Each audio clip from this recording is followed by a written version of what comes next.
Christianity teaches that God in human form lowered himself to being humiliated and murdered by his own creation. That sacrificial death opened a path to salvation for anyone and everyone who trusts in Jesus Christ. Christ went to death knowingly.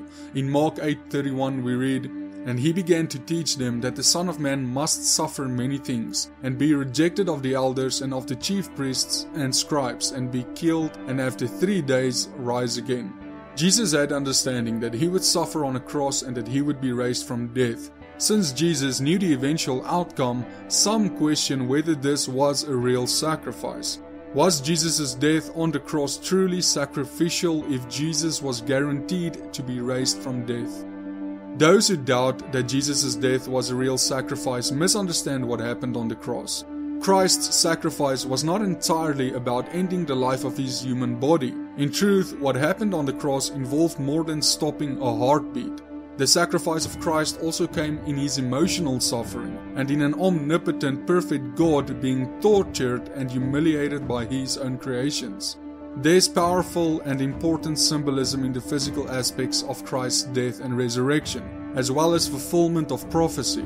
But there is more to the sacrifice of Christ than merely the death and resurrection of a physical body, as monumental as those events were. Physical restoration does not make prior events any less sacrificial or traumatic. Simply knowing that something good is coming after the bad does not make the bad any less painful. For instance, a strong man seeking peace might allow a bully to spit on him and throw food in his face. The body and clothes can easily be cleaned, but that doesn't at all change the experience of indignity and shame. We don't dismiss the sacrifice of families of military veterans simply because their loved ones made it home. Jesus himself used the analogy of a woman in childbirth to illustrate the anguish the disciples would experience at his death. In John 16 verses 20 we read, "Verily, verily, I say unto you, that ye shall weep and lament, but the world shall rejoice. And ye shall be sorrowful, but your sorrow shall be turned into joy.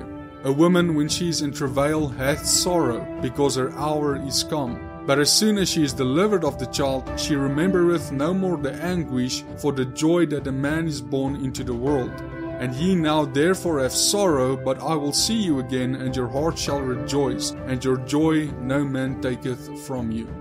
Jesus reassured the disciples that their sorrow would be turned to joy. The ultimate outcome was worth temporary suffering. Just as a woman who gives birth is more invested in joy over her newborn child than looking back at the pain of giving birth, the disciples would be focused on the joy of Christ's resurrection despite their prior pain. Of course, as mothers will attest, the joy of childbirth doesn't disaffirm the pain and suffering involved in the birth. Enduring even momentary insults, indignity and disrespect is a sacrifice in and of itself. This is true when the victims are finite, sinful humans, and the sacrifice is amplified when the victim is the perfect and sinless Son of God. Added to the emotional pain caused by injustice was the physical pain, something that can be overcome but not undone. The cross was truly sacrificial because Jesus experienced it in the same way as any other human being would, even though he was not obligated to be there and he did not deserve to be there. When Christ came to earth, he experienced everything human beings normally do. This included the physical, spiritual, and emotional aspects of humanity.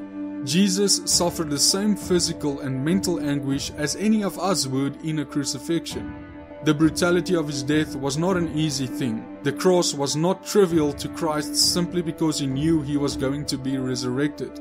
The gospel promises all believers will be resurrected. That promise doesn't make the expense of one's earthly life any less meaningful or sacrificial. The death of Christ was about atonement for sin, and the infinite sacrifice of God lowering himself accomplished that atonement.